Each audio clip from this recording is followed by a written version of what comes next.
So I guess most of you know that today is a special day, it's a special festival.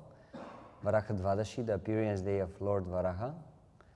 So we will read a few verses from Bhagavad Gita and we will speak also something very auspicious about the appearance of Lord Varahadev. So we are reading from Bhagavad Gita as it is, chapter 16, verses 4, 5 and 6. Verse 4, Dambo darpo bimanascha kroda parushamevacha agyanam cha bijatasya partha sampadam asurim. Translation and purport by Srila Prabhupada Ki Jai. Pride, arrogance, conceit, anger, harshness and ignorance, these qualities belong to those of demoniac nature, O son of Prita. Purport. In this verse, the royal road to hell is described. The demoniac want to make a show of religion and advancement in spiritual science, although they do not follow the principles. They are always arrogant or proud in possessing some type of education or so much wealth. They desire to be worshipped by others. They demand respectability, although they do not command respect. Over trifles, they become very angry and speak harshly, not gently. They do not know what should be done and what should not be done. They do everything whimsically, according to their own desire, and they do not recognize any authority.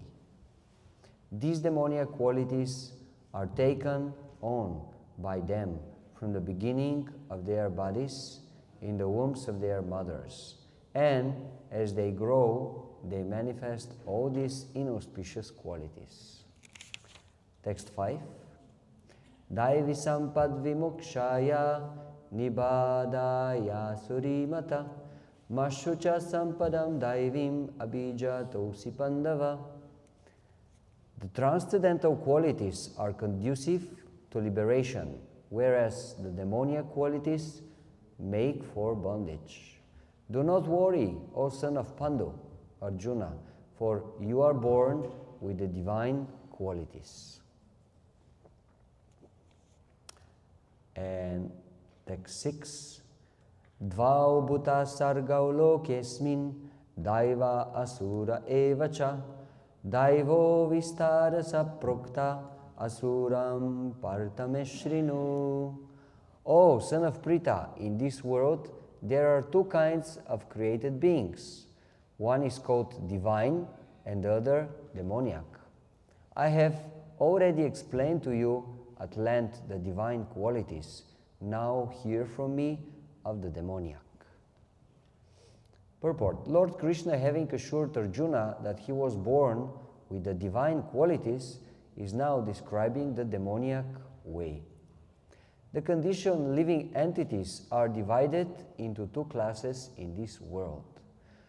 Those who are born with divine qualities follow a regulated life.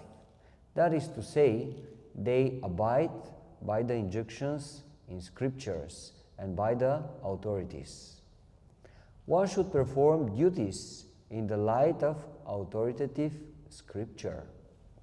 This mentality is called divine. One who does not follow the regulative principles as they are laid down in the scriptures and who acts according to his whims is called demoniac or asuric. There is no other criteria but obedience to the regulative principles of scriptures. It is mentioned in Vedic literature that both the demigods and the demons are born of the Prajapati. The only difference is that one class obeys the Vedic injunctions and the other does not. Hare Krishna.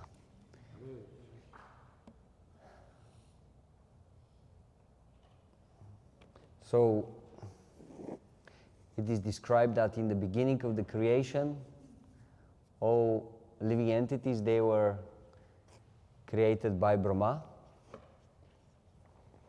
And Brahma wanted to engage everyone in performing yagya, sacrifice. In other words, doing something for the benefit of everybody else, for the benefit of the whole world. And suddenly, there was a division between all the living entities. Whatever ingredients Brahma gave them to perform yagya, some of the living entities, they took them and they were ready to use them for sacrifice, for the benefit of others. But another part of the living entities, they took the same ingredients. Better. But instead of using them for the yagya, they started using them immediately for themselves. So that was already the division in the mentality. The godly mentality, meaning let's do something good for others, let's work for the benefit of the Lord and of the whole society, and the demoniac mentality, which is let me benefit myself and I don't care for others. Now, if we look deeply in our heart, we may find that we have both of these natures in our heart. So we have some good qualities, but maybe we have also some not so good qualities.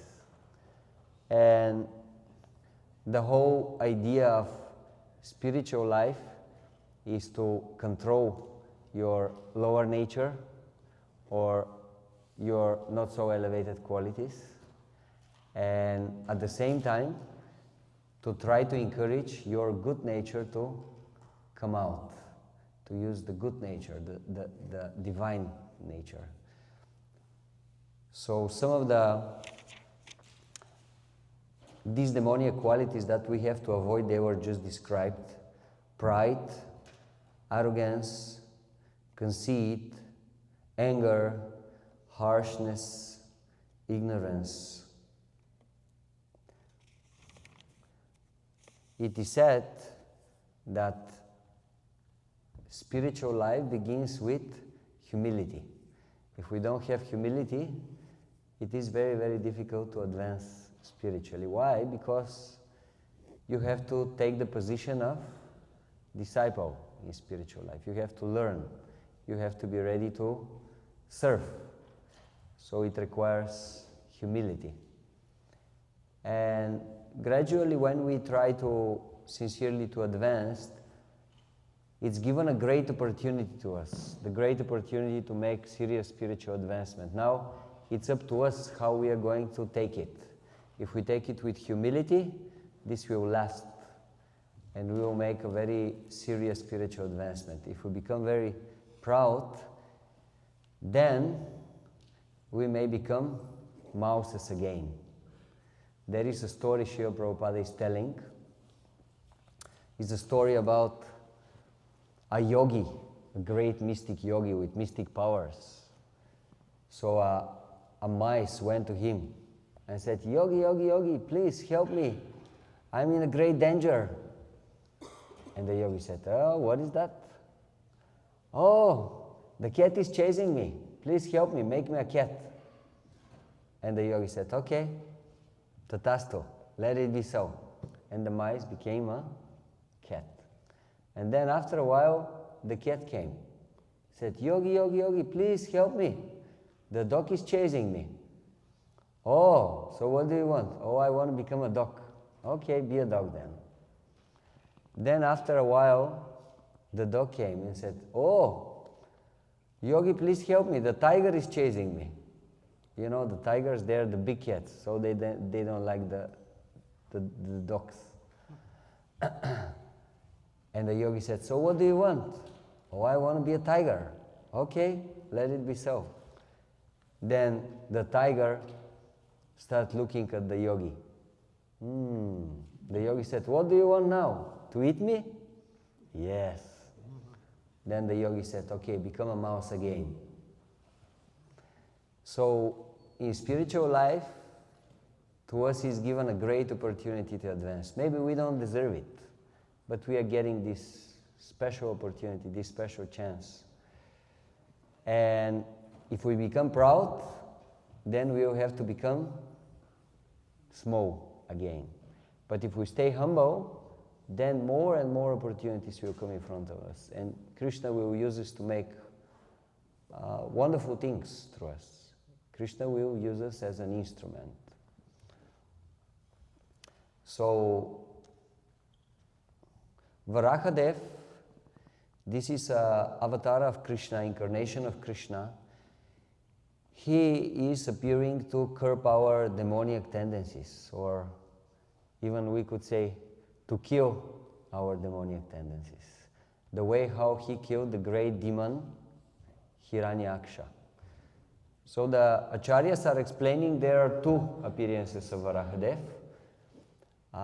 In one day of Brahma, which is great amount of time, there are like 14 divisions, which are ruled by 14 Manus, great kings. And now we are in the 7th division, 7 Manu, Vaivasvata Manu. So it is explained that actually Lord Varaha appeared 2 times. First time it was during the 1st Manu, Svayambhuva Manu, and the 2nd time he appeared during the 6th Manu, Chakshusha Manu. So this means it happened many years ago. So during the 1st Manu, there was a problem. Apparently, the earth somehow came out of its orbit and sunk in the universal ocean, into Garbhodaka ocean. And Lord Brahma, who is the main manager of the universe, he didn't know what to do. Although being very powerful, still he didn't know what to do in this difficult situation. So he was considering what to do, how to act in this situation, and suddenly, out of his nostril, a very small entity appeared. And this entity suddenly started to grow more and more and more and more, and became huge. And Brahma and the demigods, they were looking and they were thinking, who is that? Is this the Supreme Lord? And then Varahadev, he gave a very powerful roar, and they understood, yes, this is the Supreme Lord. And then Varahadev, he went into the waters of the Garbhodaka ocean, and he lifted up the earth. Now some authorities, they say that this earth was like our globe earth, but some authorities looks like they are explaining this is the whole Bhumandala, the whole disk. So somehow the waters actually of the ocean, they became so much that actually they completely inundated the whole surface of the earthly planets. And then Varahadev appeared and lifted the whole earthly disk, Bhumandala, above the water. So that was the first appearance of Varahadev. Now the second appearance is a little bit more complicated.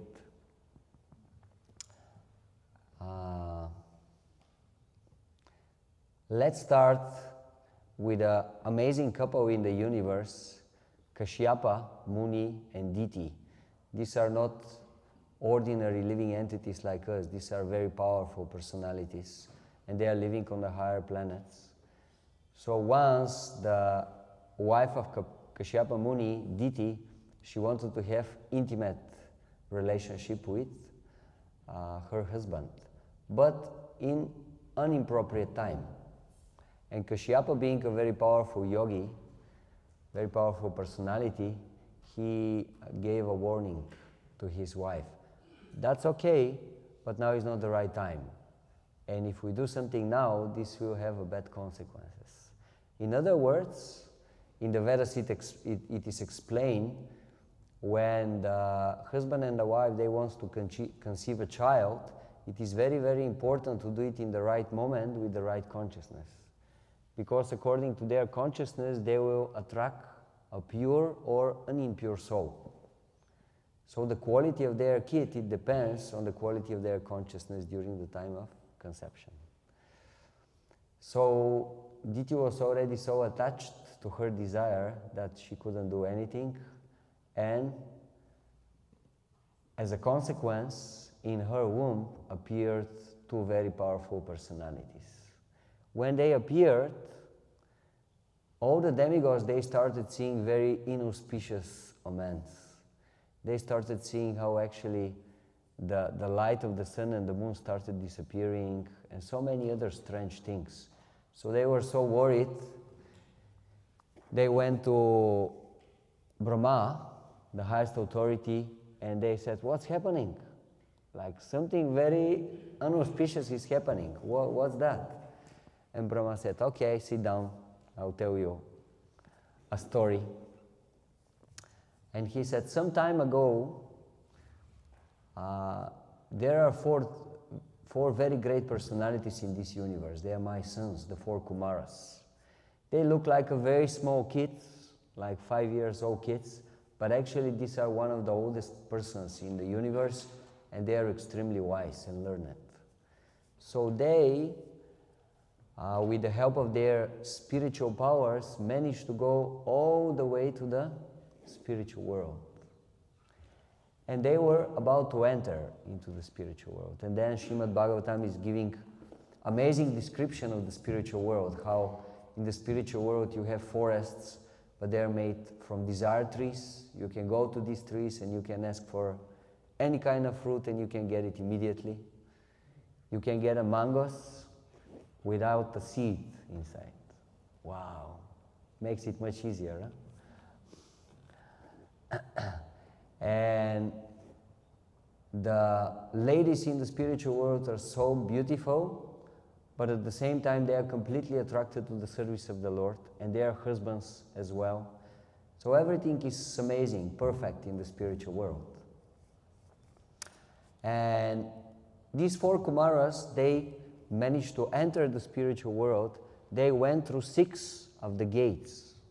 And then on the last gate, just when they were about to enter, 2 great personalities, the gatekeepers, the last gatekeepers of the spiritual world, Jaya and Vijaya, stopped them. Now, Kumaras, they reacted in a way that maybe we were thinking they won't react, but they suddenly became very angry. When someone, why we are getting angry? Who can tell me? Some suggestions?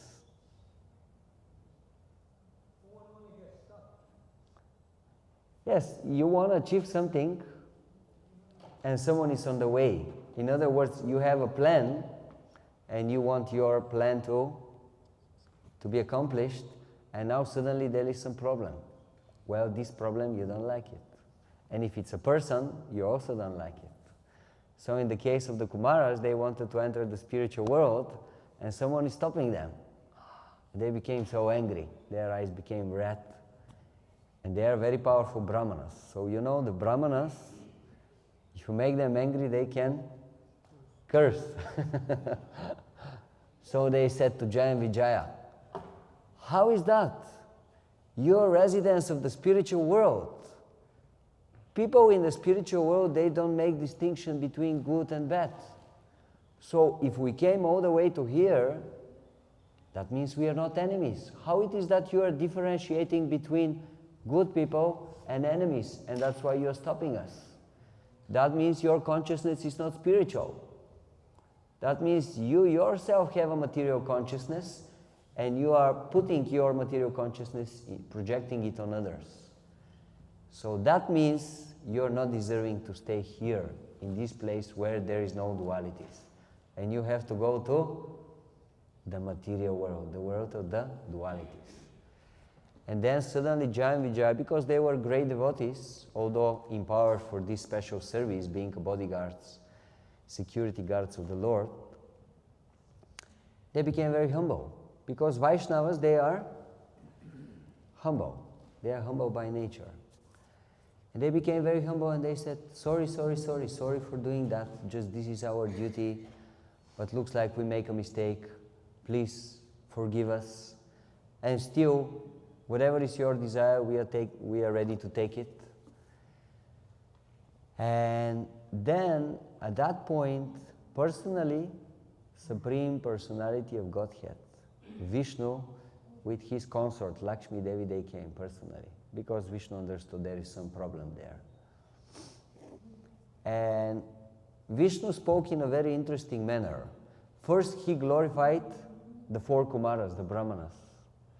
And he said so many things in glorification of the Brahmanas. He said, let me read something for you.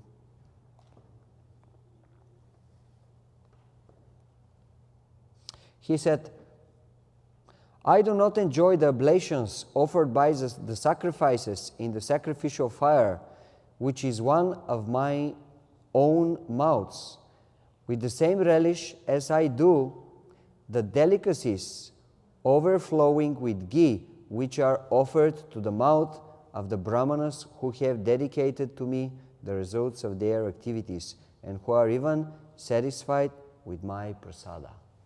So in other words, if someone is offering me something directly, it's not so enjoyable to me as much as if he offers something to eat to a Brahmana.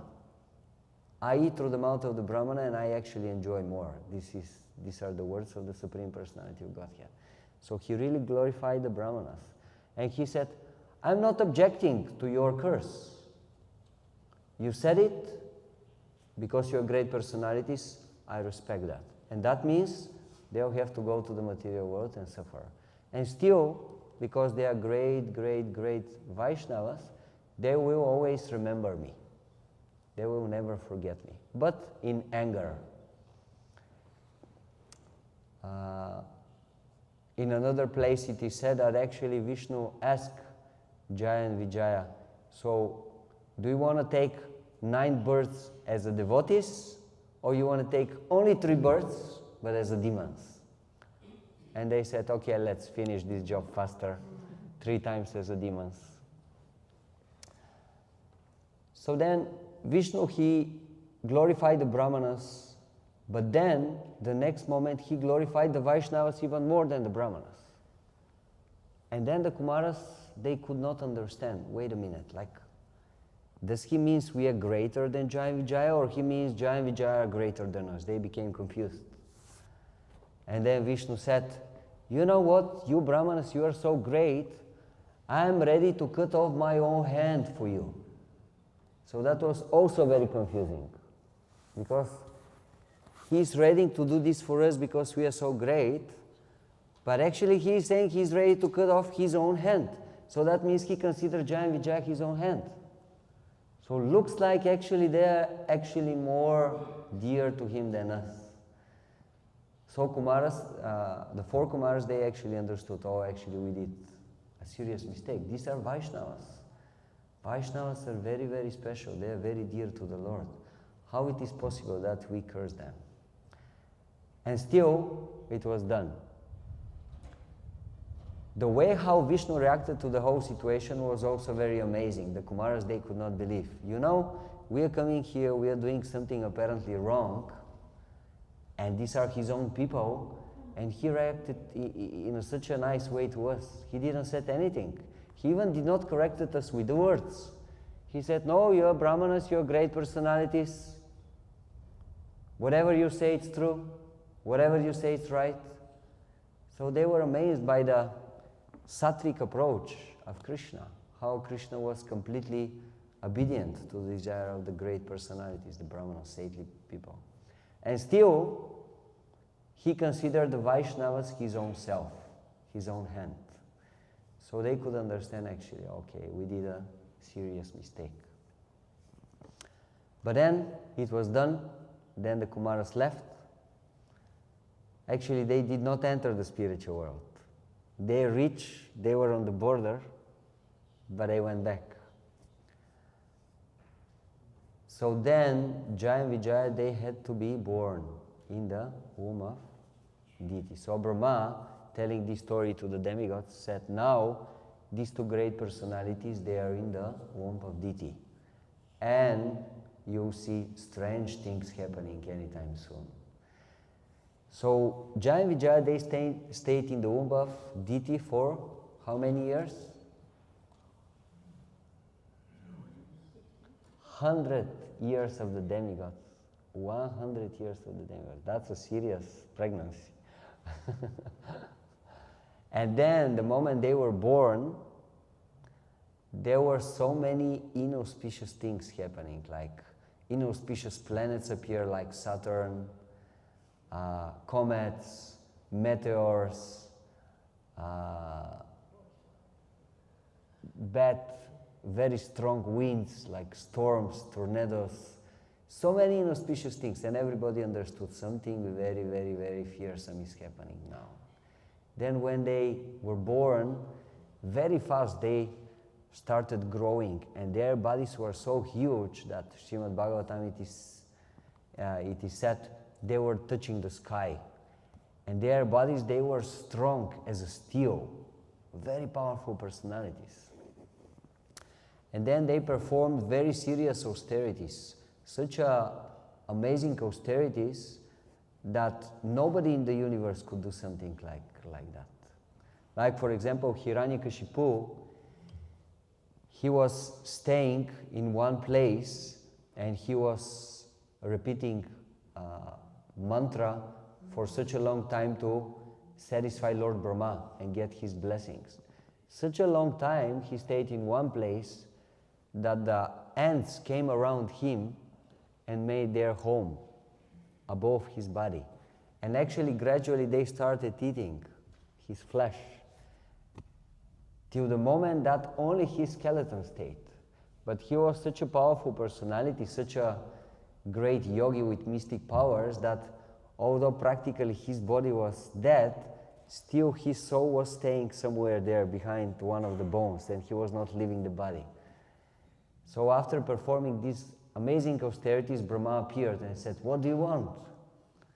He took a little bit water from his kamandu, throw over his body, and the body of Hiranyakashipu became again very young and strong. And then Hiranyakashipu said, "I want to be eternal. Nobody should be able to kill me." And then Brahma said, "Well, we have a problem, because I also have to die. I cannot give this blessing to anybody." And then Hiranyakashipu, using his intelligence, he started trying to get the same thing, but in an indirect way. He said, "Okay, give me blessing that I won't be killed during the night, during the day, outside of any place, inside any place, in the air, on the ground, with any weapon." So he was continuing in this way for a very long time, practically trying to get the blessings that he won't be killed in any possible way. And he was considering himself immortal. And his smaller brother, Hiranyaksha, also, he performed serious tapasya, and he was also extremely strong. So now, to give special pleasure to his brother, his bigger brother Hiranyakashipu, Hiranyaksha started going all over the world trying to conquer the 10 directions, ready to fight with anyone and everyone. And he was walking with his huge club on his shoulder, and everyone was afraid of him. Even the demigods, they left they left the paradise. Even Indra hid himself, because they knew nobody can stand in front of Hiranyaksha. He is the most powerful person. So Hiranyaksha entered the waters of the great ocean, and he reached to the bottom, and there he found Varuna. Who is Varuna?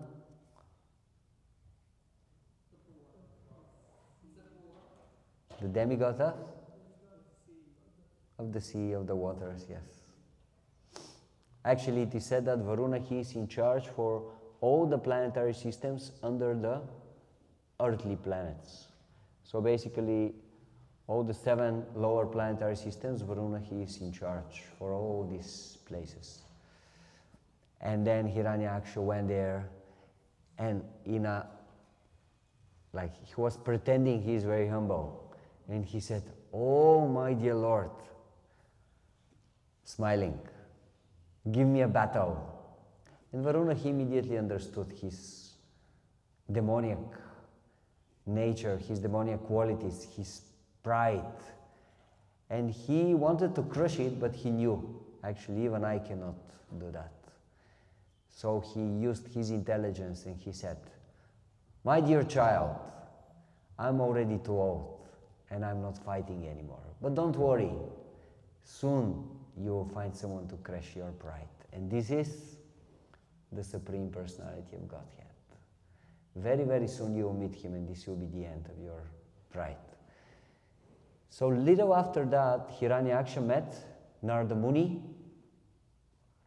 and Narada Muni told him where he can find the Supreme Lord. Actually, he told him, Supreme Lord just appeared now, and he's going to save the earth from the Garbhodaka ocean. You can go and find him there and fight with him.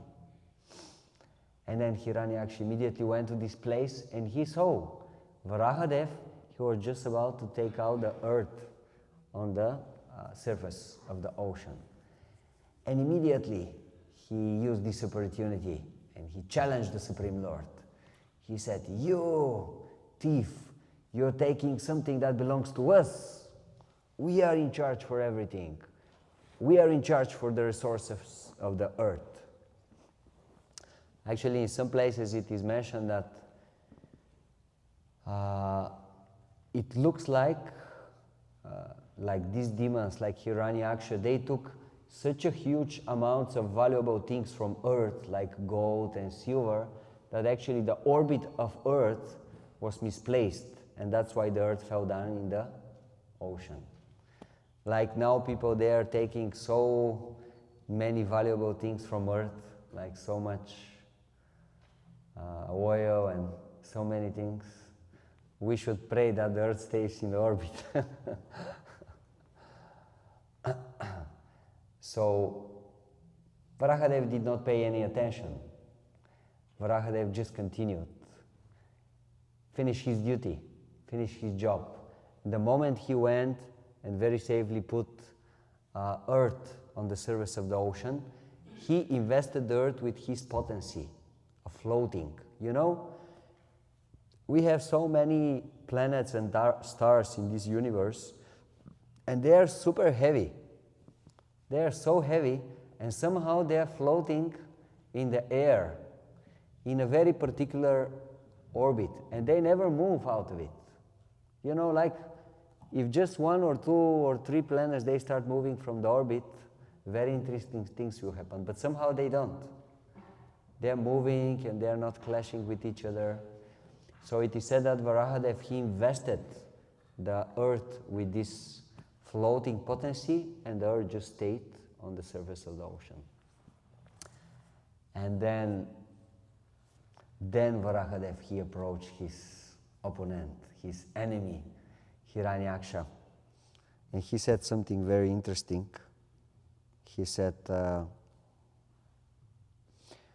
personality of Godhead said, indeed, we are creatures of the jungle, because he appeared like Varaha, like a hawk.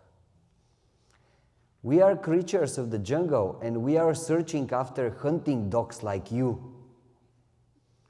One who is freed from the entanglement of death, he has no fear from the loose talk in which you are indulging, for you are bound up by the laws of death. Certainly, we have stolen the charge of the inhabitants of Rasatawa and have lost all shame. Although beaten by your powerful mace, I shall stay here in the water for some time, because having created enmity with a powerful enemy, I now have no place to go. You are supposed to be the commander of many foot soldiers, and now you may take prompt steps to overthrow us.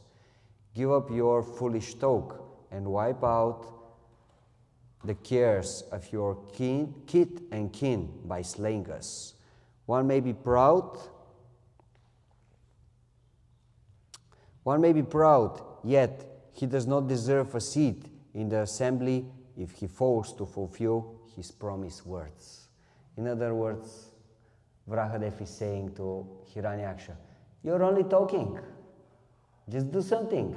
If you're so brave guy, do something. Only words. Just let's see what can you do. And then suddenly a powerful fight started between Varahadev and Hiranyaksha. And Hiranyaksha was using his huge mace.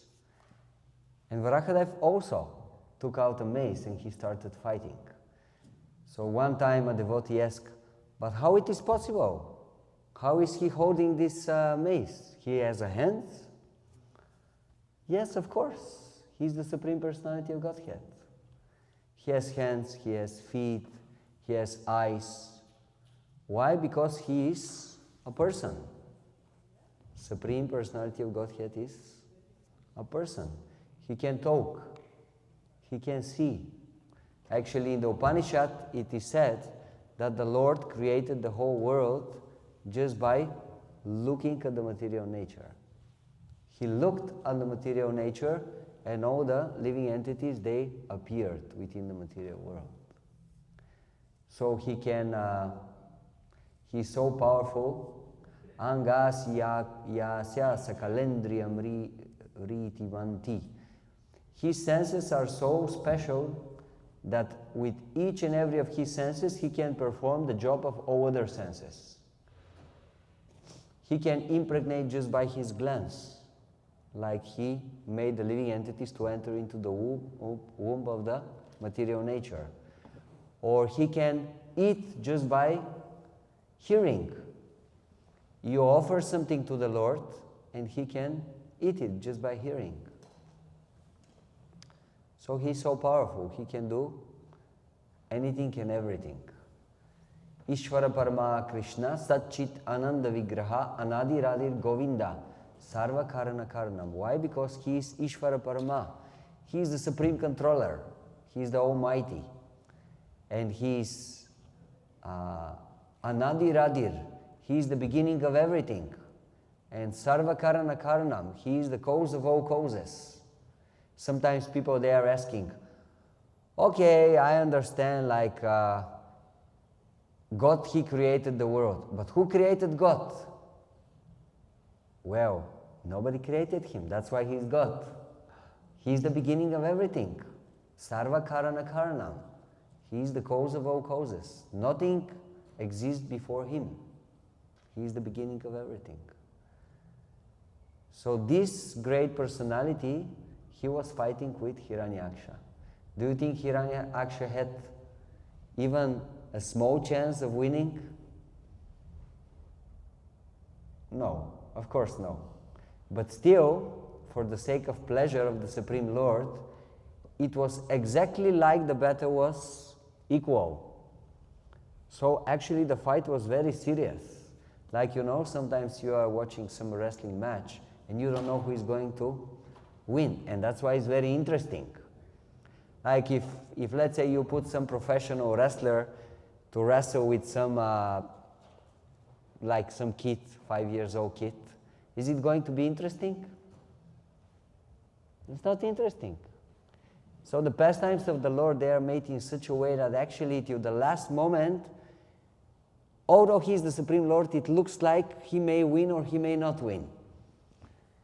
So the tension became so serious that even the demigods who were there and Lord Brahma and other demigods, they didn't know what will happen.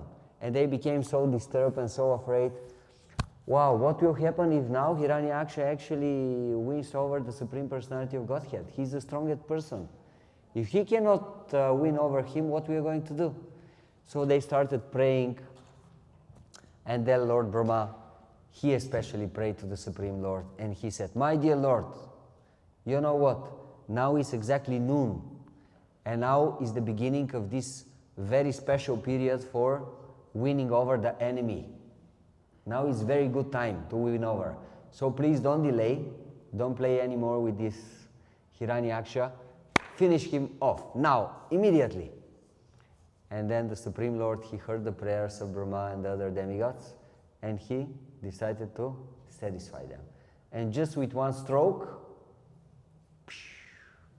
he sent Hiranyaksha to the abode of Yamaraj, to the abode of death. So this demon, he was dead. And then, of course, the news came to his bigger brother, Hiranyakashipu, and he was not at all happy. And he was ready for revenge. But what happened after that, we will hear later, when is the appearance of another avatar of the Supreme Lord, Narasimhadev. We have him there on the wall. This is coming somewhere at May, so we can hear the rest of this story. But again, just to come back a little bit to the philosophy point, we started with this idea that all of us, we have two natures, and we have our good side and our bad side. We are angels, but sometimes we are also a little bit devils. So we want to make our divine side good. We want to cultivate good qualities, the divine qualities, and we want to get rid ourselves of our bad nature, our bad qualities. What were those qualities? Pride, arrogance, conceit, anger, harshness, cruelness, ignorance. We want to get rid ourselves of those qualities. So now, how to do it? Is it easy? Have you tried? Have you tried not to get angry? You take a statement, I will never get angry again. And what happens? After like 5 minutes, you become angry. It's very difficult. It's very difficult because we are very small, and these are potencies of the Lord, and they are very powerful. It's very difficult to control them, actually. So, what is our chance? What is our chance to be victorious in this battle? Our chance is Varahadev. Why? Because he's so powerful, actually he can kill these demoniac tendencies in our heart. He can remove these bad qualities. The way how he killed Hiranyaksha, he was personification of all these demoniac qualities. The Lord killed him without any problem. So in the same way, if we pray sincerely to Krishna, to Varahadev, he can remove all these bad qualities from our heart. All of us, we have some little bit inauspicious tendencies in our hearts, yes? There is one guru, he said something very interesting. He said, what is a character? You know, what is a character? Character means what you're doing when you're alone. This is character. Like, you know, when we are with others, we are doing so many nice things, and we are smiling, and, I'm amazing. And then when we lock ourselves, we start, okay, let me eat 5 chocolates without sharing them with anybody. Whatever, let me watch something strange on the TV or whatever. Like, all of us, we have some bad habits. All of us, like there are no exceptions because we are in Kali Yuga. Kali Yuga, everyone has something, some shortcoming, something to work. But if we are very sincere in our spiritual life and in our prayer, Krishna will take care of this. He can remove all these obstacles for our spiritual advancement. So we may take our time. Now before the deities are closed, we can come close and we can offer a prayer to Lord Varaha to give us opportunity to stay serious in our spiritual life and to stay strong in our spiritual life. And even when the difficulties come, when there are temptations, to be able to go over them, to find a good company, a good association, to be able to deal with them in the right way, in the proper way. Hare Krishna. Hare Krishna. Thank you very much for your kind attention. So maybe we can take one question, if someone wants to ask something. My question is, how many of the Krishnas reach the highest level of Godhead? How? How many of them? Sorry, how? How many of the Krishnas reach the highest level of Godhead? Like Jagannatha, the sister, Brahma, Chaitanya, Vishnu, Shiva. How many of them reach the highest level of Godhead? So if I understand correctly, your question is how many avatars of Krishna they are to the highest level? Yeah. Like that?